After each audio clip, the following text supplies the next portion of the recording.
Timnas Indonesia U16 keluar menjadi juara Piala AFF U16 2022. Di final, Garuda Asia membungkam Timnas Vietnam U16 dengan skor 1-0.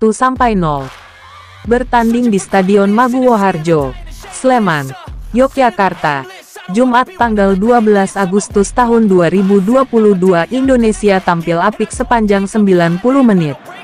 Di babak pertama, gol bisa didapat jelang turun minum, lewat sepakan Caviatur Rizky. Di babak kedua, dominasi Indonesia masih berlanjut atas Vietnam. Keunggulan bisa dipertahankan sampai laga tuntas. Kemenangan 1-0 memastikan Indonesia juara Piala AFF U16 2022. Kali ini gol tunggal Indonesia datang dari aksi impresif Caviatur Rizky di ujung babak pertama. Pemain bernomor punggung 9 ini mencetak gol indah dengan sepakan melengkung kaki kiri. Keberhasilan Timnas Indonesia U16 menjuarai Piala AFF U16 kali ini sekaligus menjadi gelar yang kedua sepanjang sejarah. Sebelumnya, Timnas Indonesia U16 pernah menjuarai turnamen ini pada 2018, ketika tim tersebut dilatih Fahri Husaini. Bagi Indonesia, ini gelar keduanya di ajang Piala AFF U16. Trofi pertama diraih 4 tahun lalu, saat juga berstatus tuan rumah. Sementara Vietnam gagal membuat sejarah, dengan masih bertahan dengan 3 gelar, sama dengan Thailand. Indonesia, yang banyak mengandalkan serangan balik, terlihat cukup merepotkan barisan belakang Vietnam. Kiper Pham Dinh Hai juga beberapa kali protes karena coba diganggu, khususnya saat mengamankan bola-bola atas. Pada menit ke-28, Indonesia mendapat tendangan bebas di depan kotak penalti. Namun, sepakan Rizky Afrizal, yang bisa bikin gol tendangan bebas di semifinal, masih bisa diamankan kiper Vietnam. Sebaliknya, Vietnam terlihat cukup kesulitan memasuki wilayah belakang Indonesia. Anak asuh Nguyen Quoc Tuan kesulitan mengalirkan bola ke depan, sehingga hampir tak membuat ancaman berarti ke gawang Andrika Fatir. Pada menit ke-40, Kakak punya kans bikin gol usai menerima umpan lambung Habil ke kotak penalti. Namun, Kakak gagal menceploskan bola karena mendapat gangguan dari pemain Vietnam.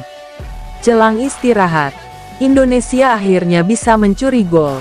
Rizjar Nurfiat melepaskan umpan tarik, dan diterima Caviatur Rizky.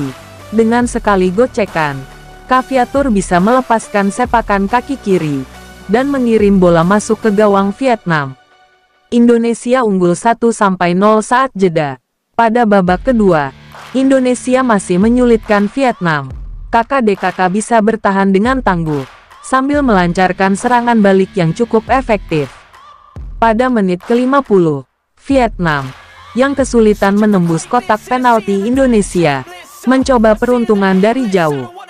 Kapten Nguyen Chong Puong melepaskan tembakan dari luar kotak, yang masih bisa diredam Andrika. 2 menit berselang, gantian Indonesia menekan. Rizjar kembali melepaskan umpan tarik ke tengah.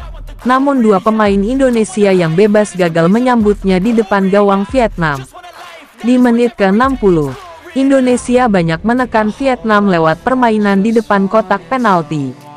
Umpan-umpan terobosan coba dilakukan, namun beberapa kali bisa dimentahkan barisan belakang Vietnam. Di menit-menit akhir, tekanan bertubi-tubi dilancarkan Vietnam, yang memburu gol. Namun, barisan belakang Indonesia juga masih bisa memetakannya, termasuk aksi Andrika, yang bisa menangkap sepakan Pantan Duktin di depan gawang pada menit ke-89. Drama sempat terjadi di pinggir lapangan, ketika staf pelatih Vietnam ada yang protes keras. Wasit Saipaset Pongsanit asal Laos tak segan langsung memberinya kartu merah. Tensi panas juga merembet ke lapangan. Di masa injury time, pemain kedua tim sempat ribut, menyusul dorongan pemain Vietnam. Namun, keributan bisa segera dilerai. Tentu kemenangan ini diraih dengan perjuangan keras skuad Garuda Muda. Laga tidak berjalan mudah. Vietnam memberikan perlawanan keras, tapi Indonesia masih lebih tangguh.